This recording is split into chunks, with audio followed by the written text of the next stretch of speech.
Hello again. So my name is Pemma Muzumdar. This is indeed the Living Health Equity Values Part 2 webinar, promoting alignment between intention and practice.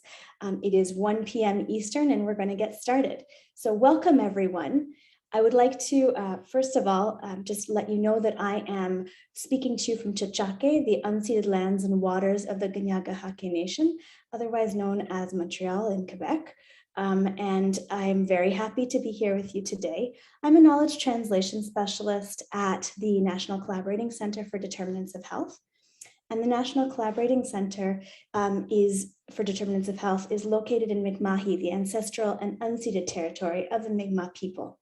And if you don't already know, our organizational focus is really on sharing evidence and knowledge about the social and structural determinants of health, so that public health actors and organizations can influence inequitable systems and the conditions of everyday life, and so that everybody can reach their health potential.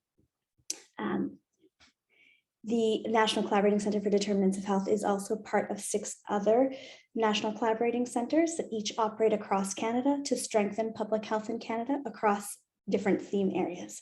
And hopefully you're familiar with all of those. So while I'm talking here, please do take the time to introduce yourself in the chat box. Let us know where you're participating from.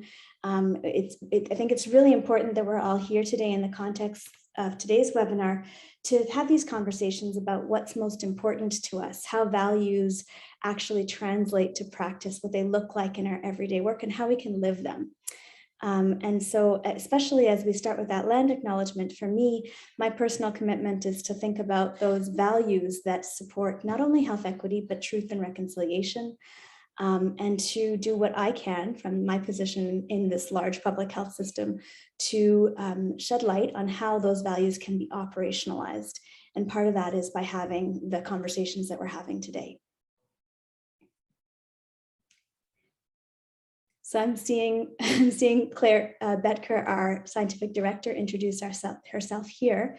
Claire, I wonder, do you want to just open your mic and say a quick hello to everybody? Claire is going to be helping us moderate our conversation today. Yeah, sure, Pemma. Hi, everybody. Claire Betker here. And as I said, great to see everybody attending the webinar today. And I'll speak to you in a few minutes. Thanks, Pemma. Great. Thanks, Claire. All right. So I guess just to get us started, we wanted to have a quick check-in about our intentions for today's conversation. And it's great that I'm seeing some people introduce themselves in the chat box. Thanks for doing that. Continue to do so as I'm talking away here. So our intentions for today's conversation are really to identify and discuss the values that support health equity, to explore how such values can be named and operationalized within strategic plans and organizational plans and activities, and to reflect on how such values have factored into COVID-19 pandemic responses, because obviously this is what we've been living through and living in and continue to grapple with. So it's kind of hard not to reflect on it as it's so present for all of us.